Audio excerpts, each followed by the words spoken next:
이 시간 함께 보실 하나님의 말씀은 마가복음 8장 27절에서 9장 1절까지 말씀입니다. 마가복음 8장 27절에서 9장 1절까지 말씀 보도록 하겠습니다. 예수와 제자들이 빌립보 가이사랴 여러 마을로 나아가실새 길에서 제자들에게 물어 이르시되 사람들이 나를 누구라고 하느냐. 제자들이 여짜와 이르되 세례 요한이라 하고 더러는 엘리야 더러는 선지자 중에 하나라 하나이다.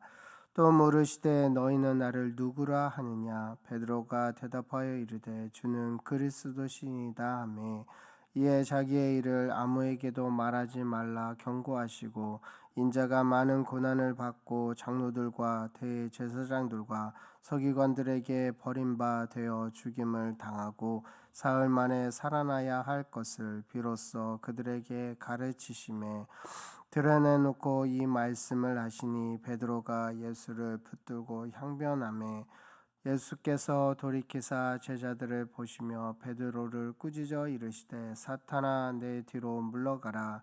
내가 하나님의 일을 생각하지 아니하고 도리어 사람의 일을 생각하는도다 하시고 무리와 제자들을 불러 이르시되 누구든지 나를 따라오려거든 자기를 부인하고 자기 십자가를 지고 나를 따를 것이니라. 누구든지 자기 목숨을 구하고자 하면 잃을 것이요 누구든지 나와 복음을 위하여 자기 목숨을 잃으면 구원하리라. 사람이 만일 온 천하를 얻고도 자기 목숨을 잃으면 무엇이 유익하리요. 사람이 무엇을 주고 자기 목숨과 바꾸겠느냐. 누구든지 이 음란하고 죄 많은 세대에서 나와 내 말을 부끄러워하면 인자도 아버지의 영광으로 거룩한 천사들과 함께 올 때에 그 사람을 부끄러워하리라. 또 그들에게 이르시되 내가 진실로 너희에게 이르노니 여기 서 있는 사람 중에는 죽기 전에 하나님의 나라가 권능으로 임하는 것을 볼 자들도 있느니라 하시니라. 아멘. 이 시간 예수를 따라 영광의 십자가를 지고 가자라는 제목으로 말씀을 나눌까 합니다. 예수님께서 갈릴리 사역을 마치시고 예루살렘을 향한 여정이 시작되었습니다. 이 시기에 예수님과 제자들이 빌립보 가이사라 여러 마을을 다니셨습니다. 그러던 중 길에서 예수님은 제자들에게 사람들이 나를 누구라고 부르느냐, 누구라고 하느냐라고 물어보셨습니다. 27절에서 28절에 보면 그 대답이 나옵니다. 예수와 제자들이 빌립보 가이사라 여러 마을로 나아가실새 길에서 제자들에게 물어 이르시되 사람이 나를 누구라고 하느냐. 제자들이 여짜와 이르되 세례 요한이라 하고 더러는 엘리야 더러는 선지자 중에 하나라 하나이다 라고 말합니다. 이 질문에 제자들은 더러는 세례 요한 더러는 엘리야 더러는 선지자 중에 하나라고 말하였습니다. 이것을 보아 당시 예수님은 많은 사람들의 존경을 받았다는 것을 볼 수 있습니다. 어떤 사람은 회개의 메시지를 전하여 인기를 얻었던 세례 요한과 예수님이 비슷하다고 생각했습니다. 헤롯 왕은 자신이 죽인 세례 요한이 살아났다라고 말할 정도였습니다. 예수님은 많은 병자들을 고치고 죽은 자를 살리셨습니다. 어떤 사람들은 약간의 떡으로 사르밧 과부를 먹이고 죽은 자를 살리고 회오리 바람을 타고 하늘로 승천했던 능력 있는 엘리야와 예수님을 비교하였습니다. 그리고 비슷하다라고 생각했습니다. 유대인들은 예수님을 이스라엘이 기다리고 있는 선지자 중에 한 명이라고 생각했습니다. 그러나 이는 사람들이 예수님을 자신들의 시각으로 보았던 것입니다. 하지만 베드로의 고백은 그런 사람들과 달랐습니다. 29절 말씀에 보면 또 물으시되 너희는 나를 누구라 하느냐. 베드로가 대답하여 이르되 주는 그리스도시요다 하매라고 베드로는 주는 그리스도시요라고 이야기합니다. 이 말씀은 마태복음에 보면 이렇게 기록하고 있습니다. 베드로는 주는 그리스도시요 살아계신 하나님의 아들이십니다 라고 고백하고 있습니다. 이 고백은 사람이 고백이 아닌, 사람이 시선이 아닌 하나님의 시선을 품고 고백하였던 것입니다. 사랑하는 성도 여러분, 내가 지금 알고 교제하고 있는 예수님은 누구인가? 이 질문에 대한 답을 어떻게 내리는 것에 따라 나와 예수님과의 관계를 정의 내릴 수 있습니다. 매일의 일상 가운데 베드로의 고백이 나의 입술과 삶을 통해 있어야 할 줄 믿습니다. 이 고백은 성도로서의 정체성, 제자로서의 삶의 목적과 방향을 설정해 줍니다. 그래서 우리는 매일 확인해야 합니다. 제자로서 예수님을 따르려면 베드로가 했던 고백이 매일 나의 삶을 통해서 나타나야 합니다. 매일 나의 삶에 주는 그리스도시요 살아계신 하나님의 아들이라 라는 고백을 통해 나타나는 예수 그리스도의 흔적이 입술의 고백이 삶을 통해 믿음의 흔적으로 나타나기를 바랍니다. 예수님은 베드로의 고백을 듣고 예수님께서 앞으로 있을 일들, 당하실 일들을 상세하게 제자들에게 알려줍니다.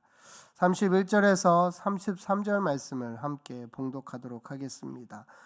인자가 많은 고난을 받고 장로들과 대제사장들과 서기관들에게 버림받아 죽임을 당하고 사흘 만에 살아나야 할 것을 비로소 그들에게 가르치시되 드러내놓고 이 말씀을 하시니 베드로가 예수를 붙들고 향변하매 예수께서 돌이키사 제자들을 보시며 베드로를 꾸짖어 이르시되 사탄아 내 뒤로 물러가라. 네가 하나님의 일을 생각하지 아니하고 도리어 사람의 일을 생각하는도다 하시고, 예수님께서 앞으로 당하실 이야기를 듣는 제자들 입장에서 볼 때 이 말씀은 매우 충격적이었을 것입니다.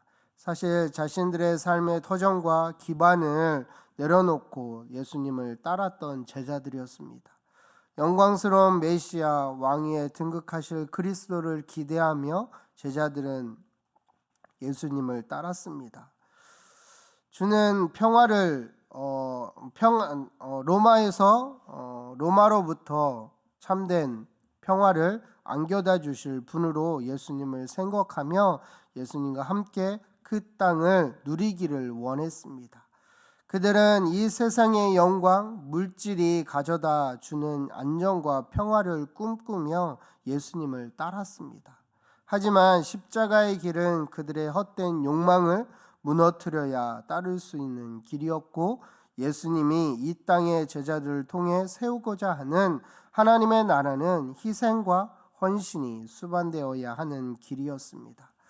예수님께서 앞으로 당하실 일들을 들을 때에 그들이 생각하는 방향이 아님을 알자 베드로가 즉각적으로 반응을 보였습니다. 말씀은 베드로가 향변하매라고 말하고 있습니다. 이 향변하다라는 말은 책망의 의미가 담겨 있습니다. 아니 무슨 말을 그렇게 하십니까? 절대로 그럴 수 없습니다. 안 됩니다. 라고 이야기하며 예수님이 그런 일을 당하지 않도록 강하게 제지하였다는 것입니다.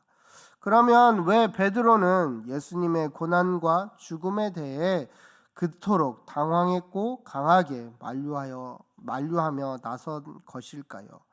베드로의 이러한 행동은 그동안의 예수님의 사역의 내용을 볼 때 당연한 일이었습니다. 예수님은 문둥병자, 중풍병자를 고치셨습니다. 더러운 귀신 들린 자들을 쫓아냈습니다. 귀신들을 쫓아냈습니다. 죽은 자들을 살리셨고 말씀 한마디로 풍랑을 잠잠케 하셨습니다. 오병이어와 칠병이어의 기적을 행하셨습니다. 무리를 걸어가시기도 하셨고 귀먹었고 말 더듬는 사람을 고치시기도 하셨습니다. 그리고 맹인의 눈을 뜨게도 하셨습니다. 아마 베드로는 예수님을 따라다니면서 신이 났을 것입니다. 예수님 때문에 자신도 올라가고 장차 예수님이 세계를 호령할 때 그 곁에 선 자신의 모습도 상상했을지도 모릅니다. 기다감에 부풀러 있던 베드로에게 예수님이 죽으셔야 한다라는 사실은 도저히 받아들일 수 없었을 것입니다. 더욱이 고난받는 메시아 개념은 유대교적 정통에서 볼 때 이해될 수 없는 것이었기 때문입니다. 이런 베드로의 향변에 들으시는 예수님은 뭐라고 이야기합니까? 사탄아 내 뒤로 물러가라 라고 베드로를 책망하십니다. 예수님은 사탄의 유혹을 느끼신 것입니다. 베드로가 위대한 신앙 고백을 했을 때는 그의 배후에 하나님의 계시를 인식하였습니다.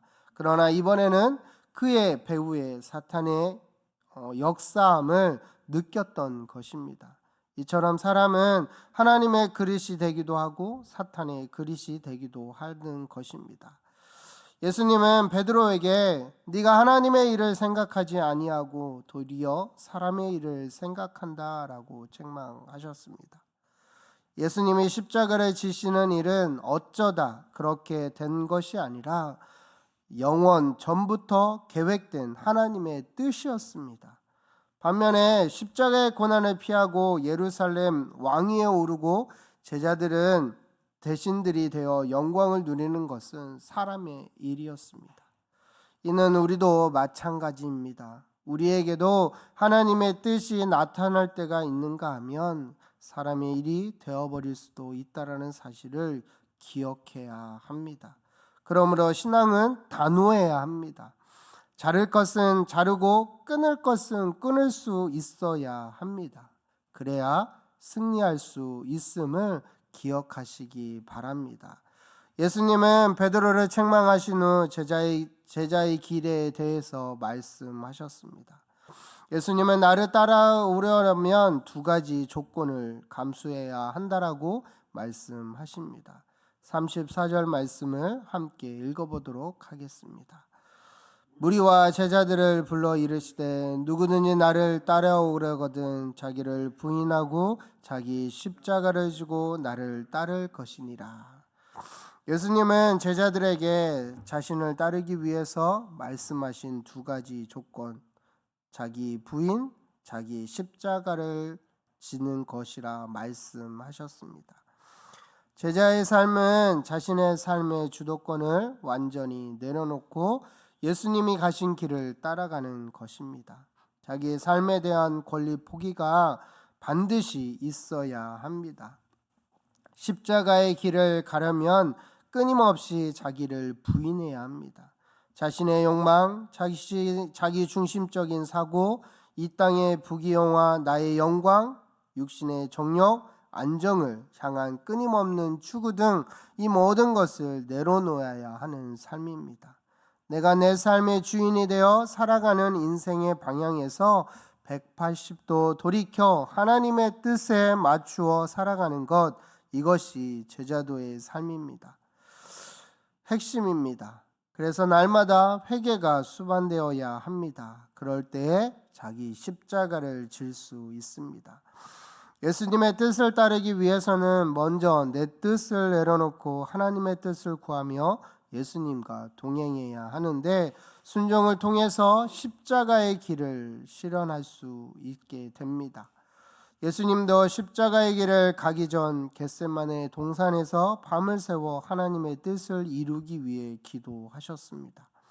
구원의 역사를 통해 하나님의 나라를 세우기 원하셨던 하나님의 아버지의 뜻을 이루기 위해 순종해야만 했던 그 십자가의 길, 그 길을 가기에는 앞으로 닥쳐올 고난이 너무 컸기에 예수님의 육신이 거부할 수도 있었음을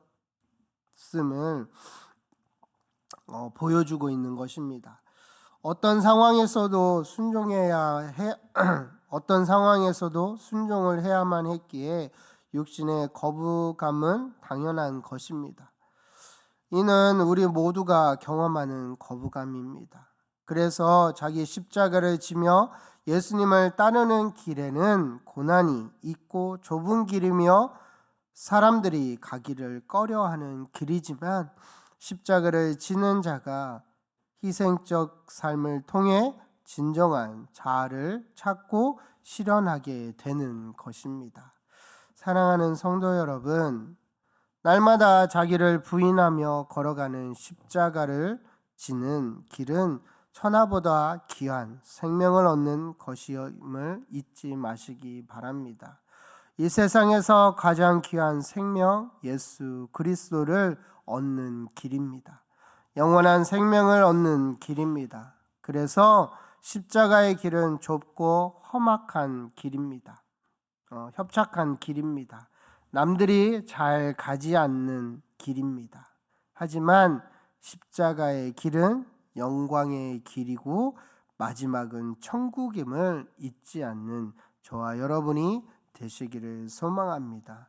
끝까지 그 길을 포기하지 아니하고 그 주님이 걸어가신 그 십자가를 지고 가신 그 길, 그 뒤를 따라가 우리를 통하여서 나타나실 그 하나님의 영광을 밝히 빛내는 저와 여러분이 되시기를 간절히 소망합니다. 이 시간 함께 기도했으면 좋겠습니다. 말씀을 기억하시면서 예수님의 삶 속에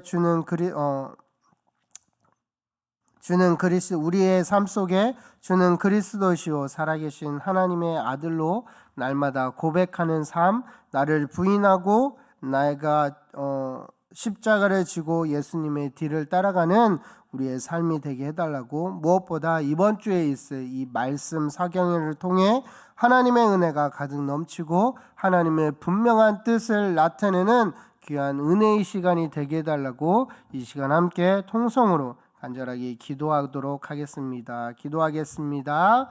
사랑이 많으신 하나님 아버지 감사합니다.